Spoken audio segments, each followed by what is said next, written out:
So it's my turn to thank the organizers for the invitation, as usual.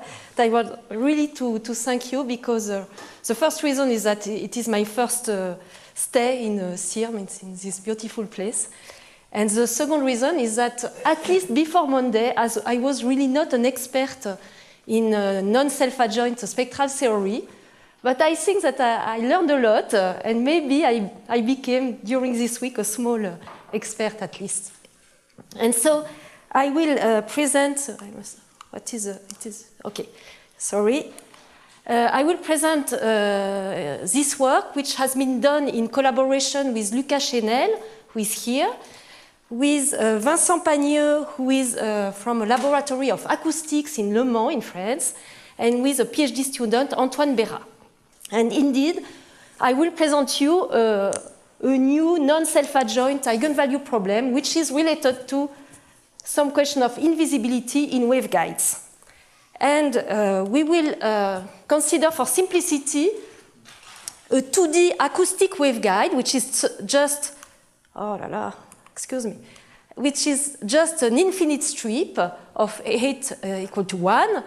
And so the domain is omega. And the complex valued acoustic pressure, we are in time harmonic regime, the pressure satisfies inside the waveguide the Helmholtz equation, and on the boundary, the Neumann boundary condition.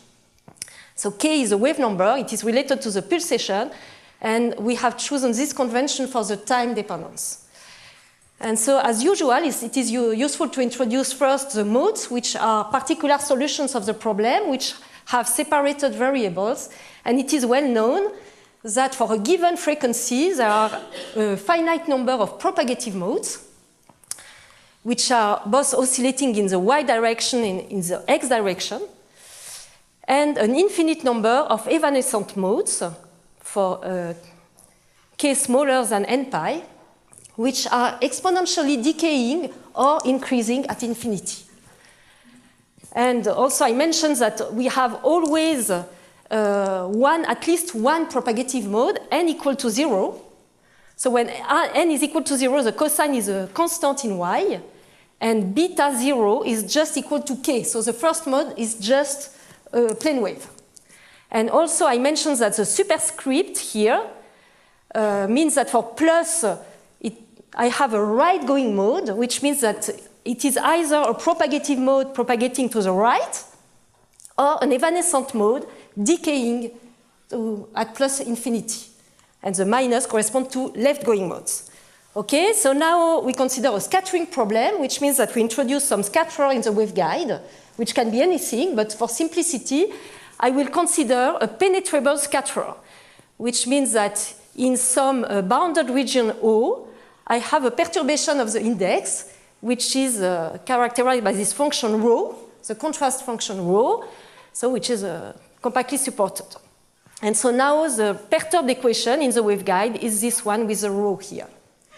And to solve a scattering problem, I consider an incident wave, which is a solution of the problem without the scatterer.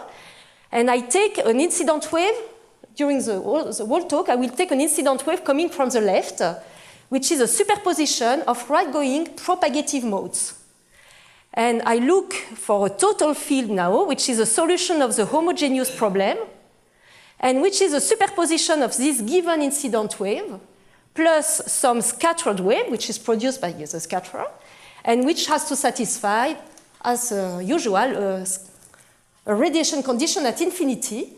And in the waveguide, we just have to say that the scattered field is on the right-hand side of the obstacle. It is a superposition of right-going modes. And on the left-hand side of the obstacle, it is a superposition of left-going modes. Okay? And since, except of the propagating mode, all the evanescent modes tends to 0 at infinity. So at infinity, the scattered wave is like that. It is a superposition of propagative modes. Okay, this is a scattering problem, and it is well known. It is in particular well known by Fredholm analytic theory that this problem is well posed, except maybe for a countable sequence of frequencies. The frequencies where there is no uniqueness, which correspond to the existence of the so-called trapped modes, which are solution of the homogeneous equation in the waveguide, and which are non-zero, of course, and which are in L2. And the set of frequencies for which trap mode exists will be denoted in the sequel by this capital T. And this problem has been very largely studied, in particular because trap modes indeed exist, in particular in specific configurations where the scatterer is symmetric in Y, is symmetric with respect to the horizontal mid-axis in the waveguide. Okay, so this set will be important in the sequel of my talk. So except for these frequencies, the scattering problem is well posed. And what also happens is that at particular frequencies, it may occur that for some incident wave, again coming from the left, the scattered field vanishes at minus infinity. Which means that, so in general, the scattered field is a superposition of propagative modes and evanescent modes, but at some particular frequencies, it may happen that you produce no propagative reflection, okay? So it means that if you have some observer located far at the left-hand side of the obstacle, to detect the presence of the scatterer, he will measure the scattered field, he will find 0, and so he will not be able to detect the obstacle. So we say in that sense that the obstacle at this frequency and for this incident wave is invisible. Okay? And so the set of frequencies where this phenomenon occurs will be denoted by K now. K is a set of no reflecting frequencies. And what is our objective? Our objective is to find some eigenvalue problem which allows to directly compute this set instead of solving the scattering problem for each value of K. This is our objective. And also first, I show you an example of what happens at such frequency. So this is an example. Here you have the perturbation with the rho function. This is a frequency which is exactly 3, so it is below pi. So the only propagative mode is a plane wave. So this is the real part of the incident field. And this is the real part of the total field, which of course is modified by the presence of the obstacle. And when you take the difference, you find the scattered field. And you can observe that the scattered field is really 0 at the left-hand side of the obstacle. We even now see the evanescent modes, which should exist, but which decay very, very fast. So we have no reflection at this frequency. But on the right-hand side, the scattered field is not 0, because there is some phase shift which is produced by the scatterer. So this is what happens at these particular frequencies. So we want to find an eigenvalue problem to characterize these frequencies. I just want here to give roughly the idea, and I will give the details in the sequel. So, of course, we have an homogeneous problem for the total field, which looks like an eigenvalue problem. But it is not directly an eigenvalue problem because U, when you consider a non-reflecting frequency, U is not, the total field is not in L2. It is oscillating at infinity. Even on the left-hand side of the obstacle, because of the presence of the incident wave, it is non-decreasing at infinity. So what can we do? We can use this important remark, which is that when K is a non-reflecting frequency, the total field is ingoing on the left-hand side, because there is no reflection, and outgoing on the right-hand side. And then the idea is to use the so-called analytic dilation, which corresponds to what in our community we call perfectly matched layers for the numerical aspects, in order to transform this field which is not in L2 in something which is in L2. And so it is well known that we can use analytic dilation to transform an outgoing field into an L2 field. And the idea, the only idea of my talk is that we will use conjugate PMLs. We say conjugate PMLs because we will use a parameter of the analytic dilation, two different parameters which are conjugate on each side of the scatterer in order to render you exponentially decaying at infinity. So it is the idea, and I will give the details now. So before that, it is instructive to consider a very simple example where we can do all the computations. It is a case where the obstacle fills this square here, and with a rho which is constant in O. In that case, there is no coupling between the modes for the scattering problem, so that you can just consider the problem mode by mode. And the set K is a union of the set Kn, which corresponds to the frequency where the nth mode is not reflected by the obstacle. And this is what we obtain with the computation. So we see that Kn is a countable infinite set of frequencies. And so K also is an infinite countable set. And okay, so we can hope to obtain some eigenvalue problem where the eigenvalues correspond to this set. And also I want to mention, as other people, that Peter and David have already considered this problem. In the particular case of n equal to 0, the plane wave, and exactly with a spectral point of view, they have studied these non-reflecting frequencies. And in some sense, we can say that what we do is a way to extend the results to higher dimensions. So now it is the outline of my talk. There will be 3 parts, and the only novelty is in the third one. So for the two, it's okay or no? No.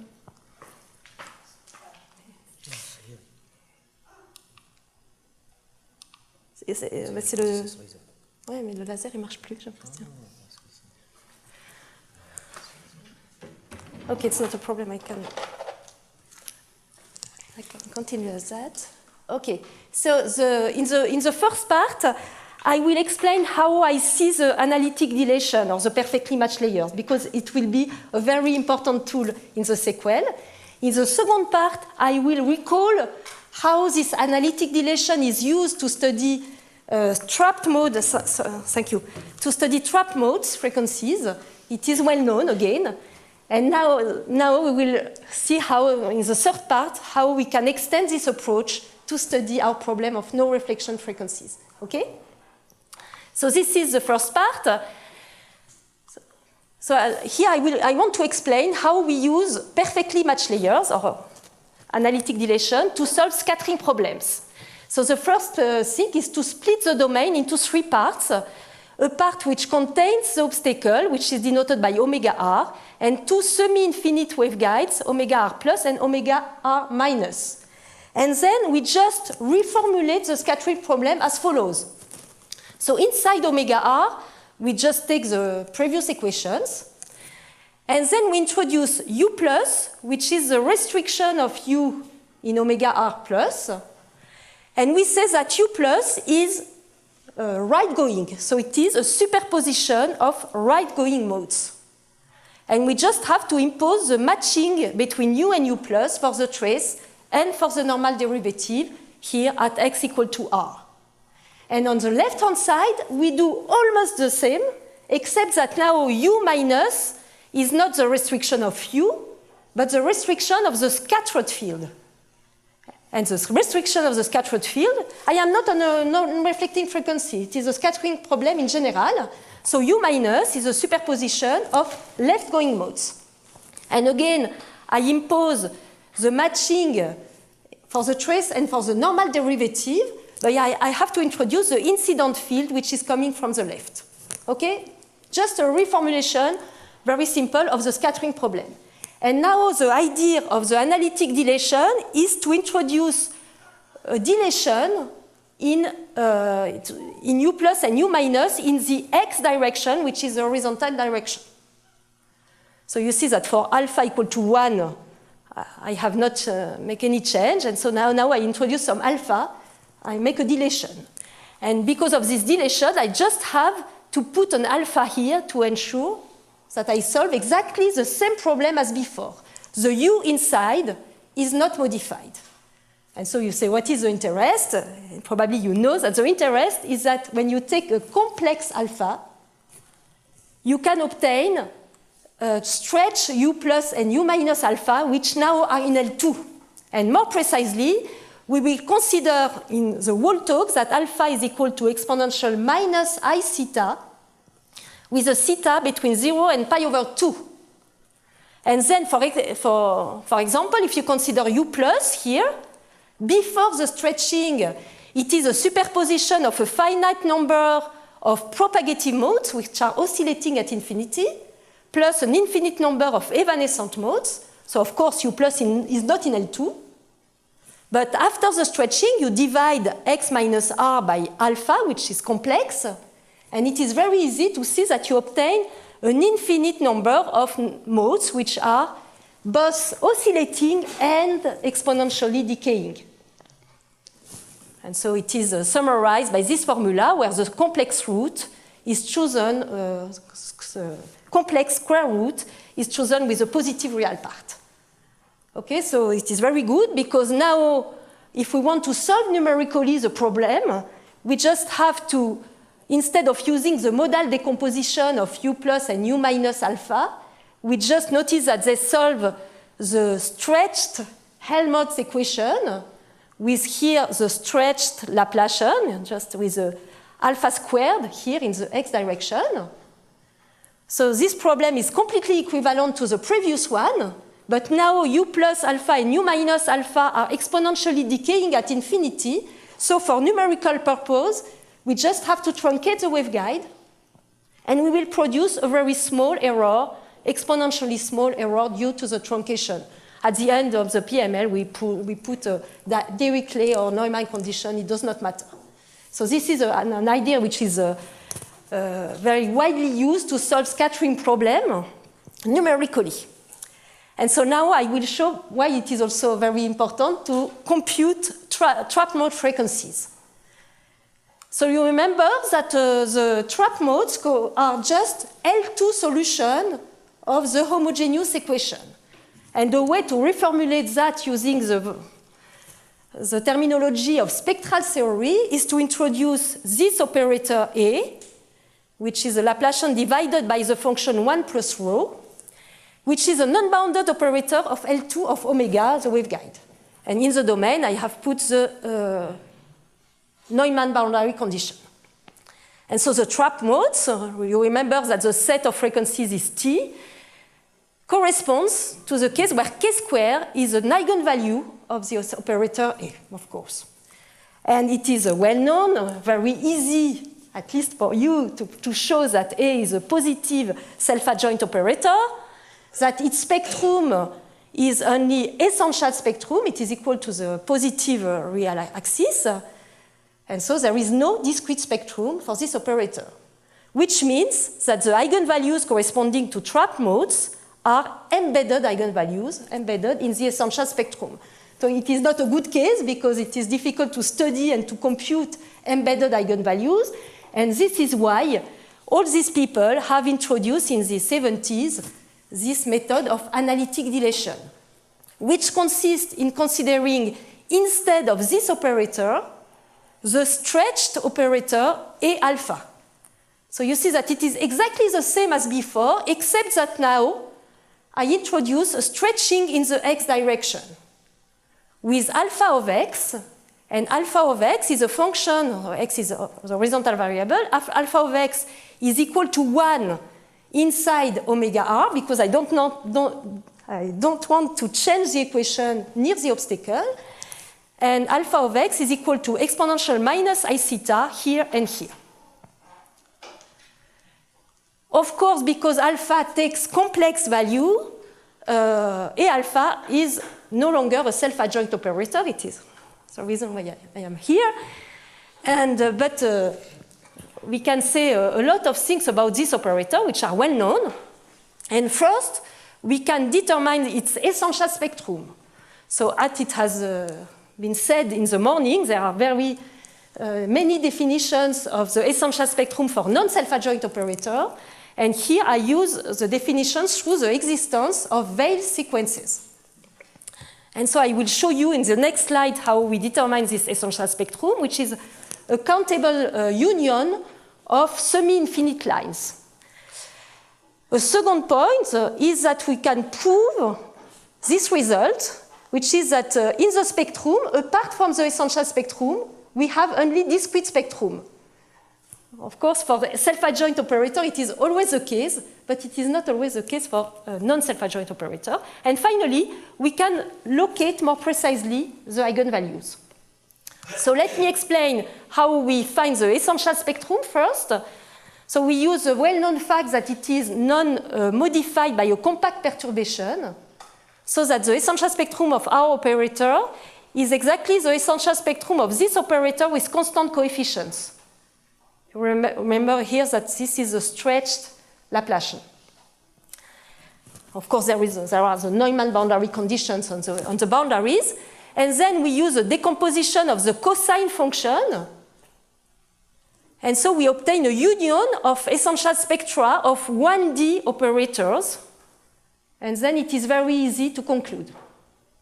And so we obtain that the essential spectrum corresponds to the union of these blue lines. The branch points correspond to the so-called cutoff frequencies in the waveguide. And of course, when theta is equal to 0, all these semi-infinite lines are aligned with the real axis. And due to the analytic dilation, they have made a rotation in the complex plane. And the angle here is precisely 2 theta. This is the first point. And then we have to prove that apart from the essential spectrum, we have only a discrete spectrum. And for that, it is important to prove some coercivity result.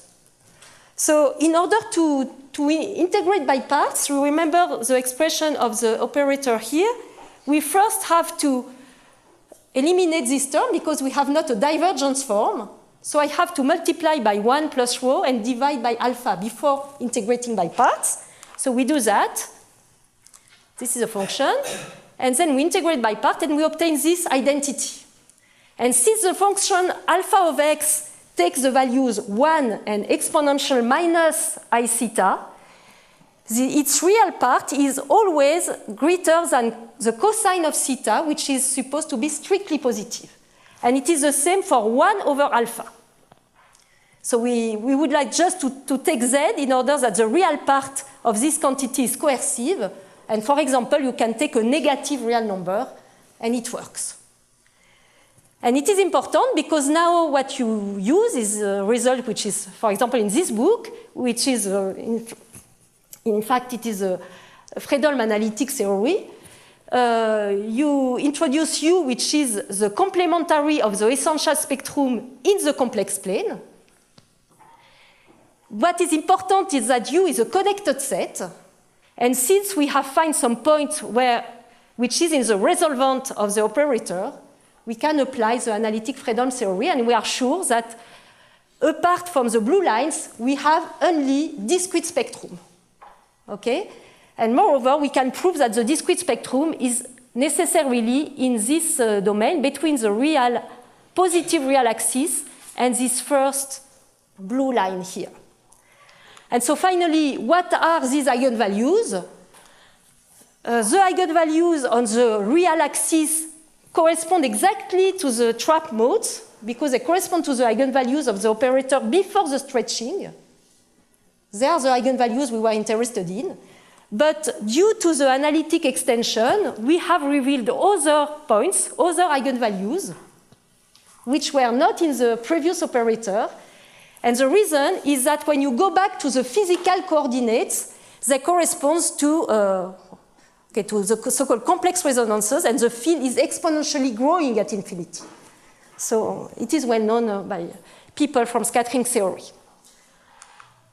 And to finish this part, some numerical illustrations that have been obtained by Luca with this code, FreeFEM++. For the numerics, I don't take a penetrable scatterer. I will take a non-penetrable scatterer with a Neumann condition on the boundary. And here I take a rectangle just in the middle of the obstacle.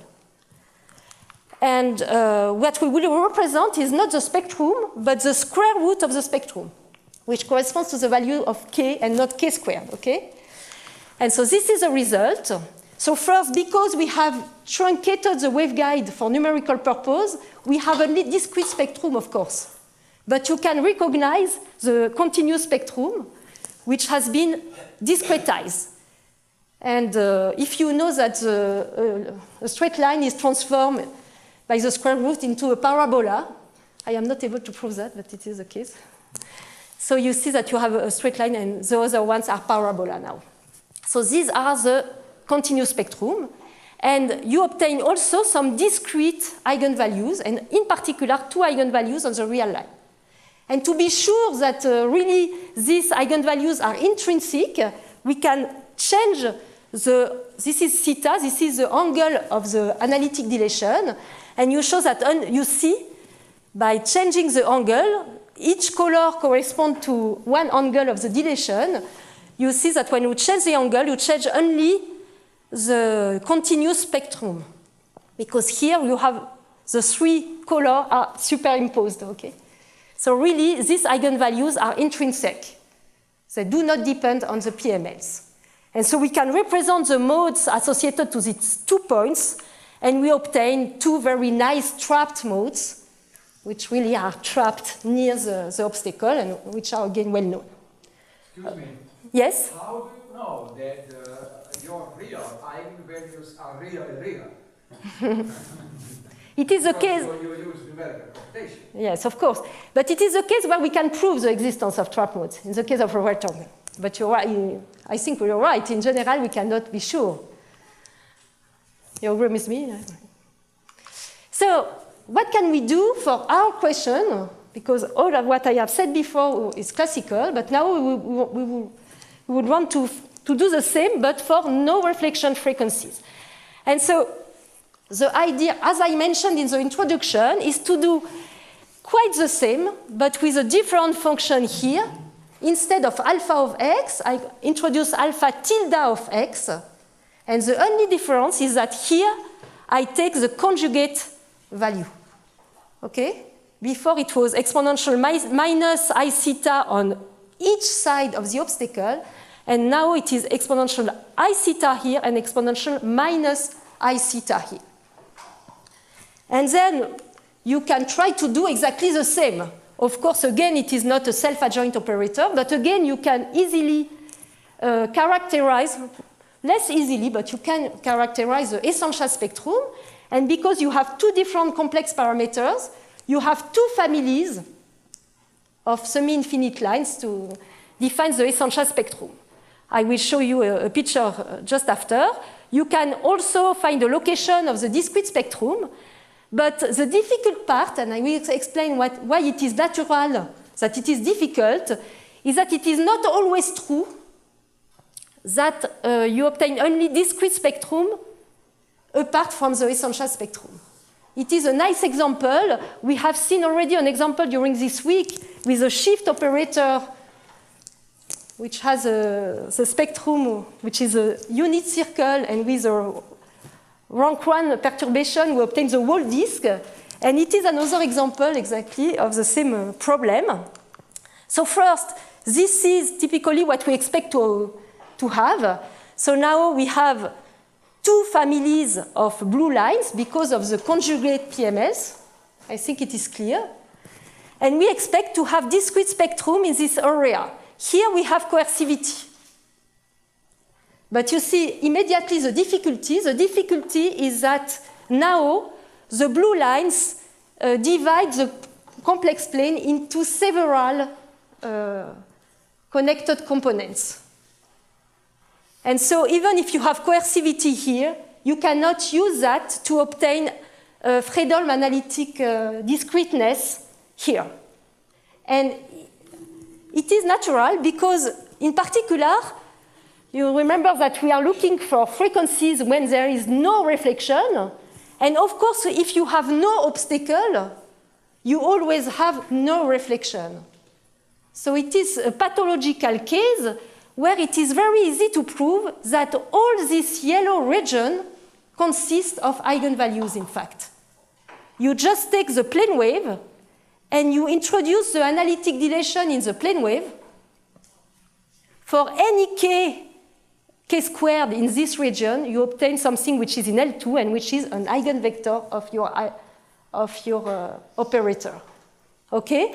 And this can be seen as a trivial case, but it is difficult to find a proof which does not work for rho equal to 0.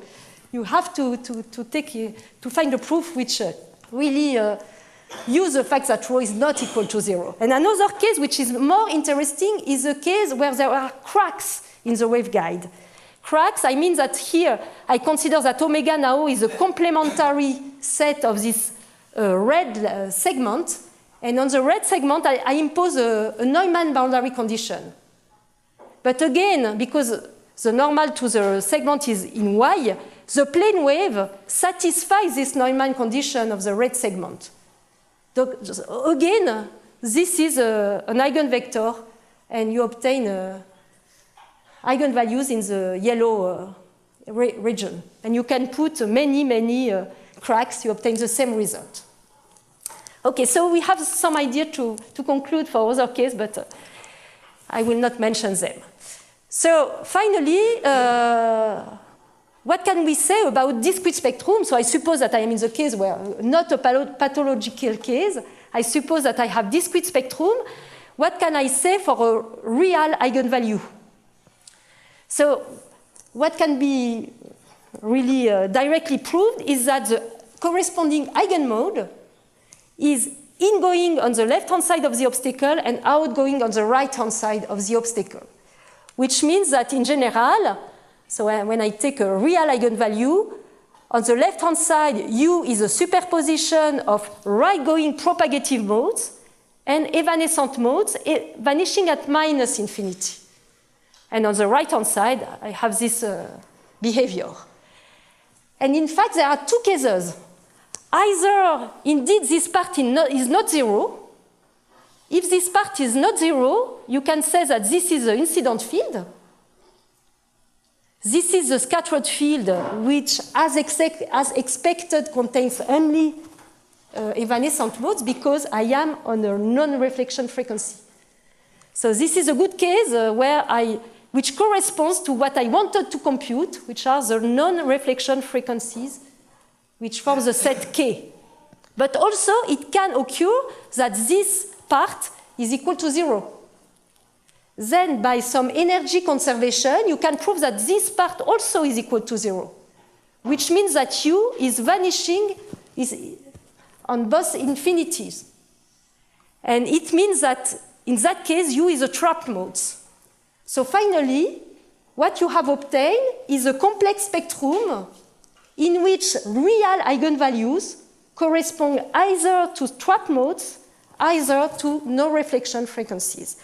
And we can check that, but before, I have to mention that if the obstacle is symmetric with respect to x, the horizontal variable, then it is very easy to prove that our operator is PT symmetric, using for P the symmetry in x and for T the complex conjugation. Which means that in this case, for an obstacle which is symmetric in x, the spectrum will be stable by a complex conjugation. And we will see that immediately on this result, on this numerical result, we correspond to a cavity which is in the center of the waveguide, so it is symmetric for both x and y, with respect to x and y, and so we see that we have a very nice spectrum. Again, the continuous spectrum has been discretized, and we are also happy because we have a lot of real eigenvalues. And we can compute the associated eigenmodes, and you can, so for the 10 first real eigenvalues, which are real in this case because we are in the PT symmetric case. So here we are sure that they are real. And so we see that the first one and the third one are exactly the trapped modes that I have shown before. But all other modes correspond to no reflection frequencies. Here, it is a plane wave, which is not reflected. but here it is a second mode, here it is a third mode. And to be sure, we focus on the frequency scale between 0 and pi, where the only propagative mode is the plane wave. Here we have 4 eigenvalues. 2 correspond to trap modes and 2 correspond probably to no reflection modes. But to be sure, what we have done, what Luca has done in fact, is that we have solved the scattering problem for each sweeping in K. So in that case, we are between 0 and pi, so we have only one propagative mode. And so we can compute the reflection coefficient, which is the amplitude of the reflected plane wave. And you see that this reflection coefficient vanishes at 2 values, which are exactly the 2 values that we have obtained. So we are very happy. At least me, I don't know for you. But now we can consider a more general obstacle, which is neither symmetric in X, neither in Y. Because it is not symmetric in Y, we expect that it will be difficult to have trap modes. It is just a conjecture, but we can expect that. And because it is not symmetric in X, we have no PT symmetry. And indeed, you see now that the spectrum is no longer symmetric with respect to the real axis. And that you have a lot of eigenvalues which are either almost real, either near the real axis.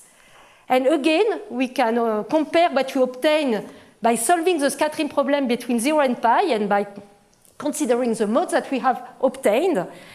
And we see that there are 2 values where R seems to be really 0, which correspond to these 2 modes, which have a very small imaginary part.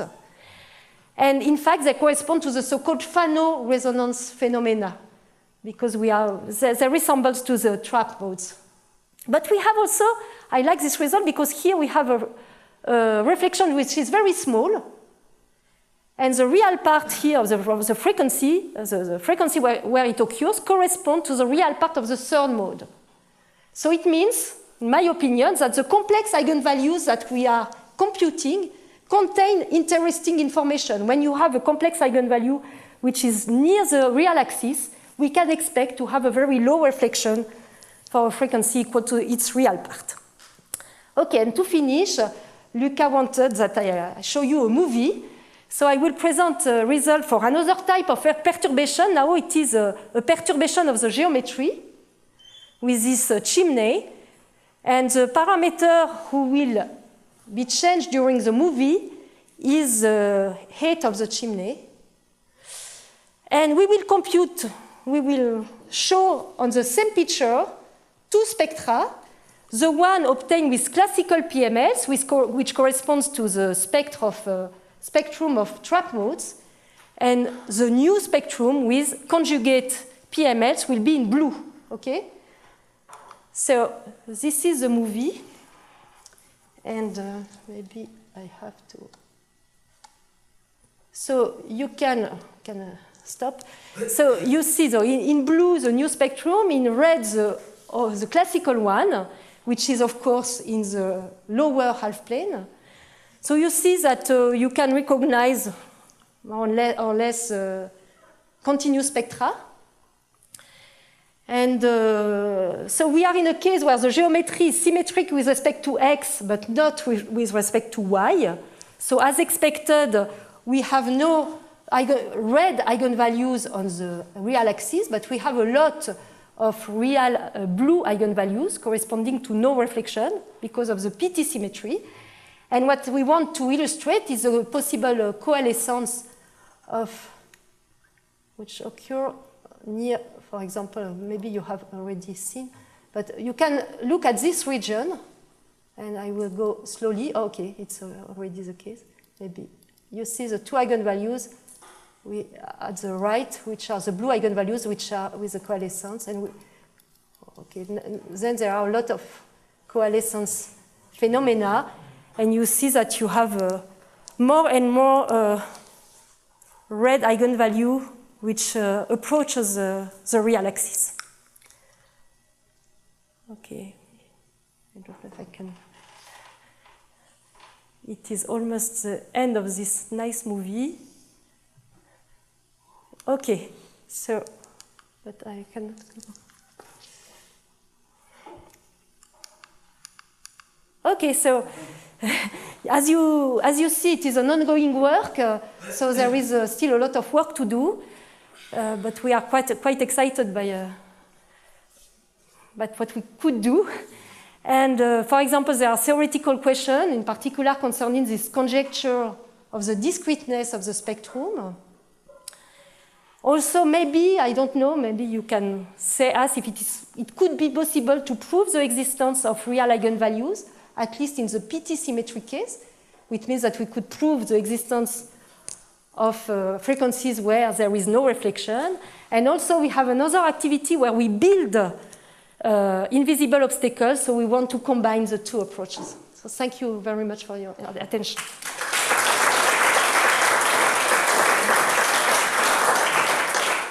Thank you very much for this very nice talk. So, question?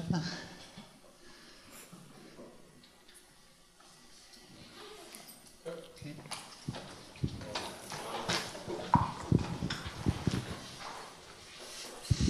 I have about the existence of real eigenvalue. I have a question on the opposite side.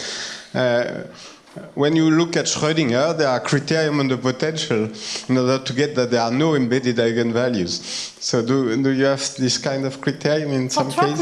For trap modes or for no reflection frequency, you see. But because for trap modes, there are some cases where we can prove the absence of eigenvalues, but so it is a difficult question. And in this case, my conjecture is that there are always eigenvalues, but at least in the PT symmetric case, it would be my conjecture. It is because the scattering coefficients, because of the conservation of energy, are between 0 and 1, and I have the feeling that they should take the value 0. Oftenly, but so non-existence seems to be for me more difficult than existence. Okay, I just mentioned for Schrödinger, we have more results on the opposite side. Okay. Okay. Some more questions? Christiane.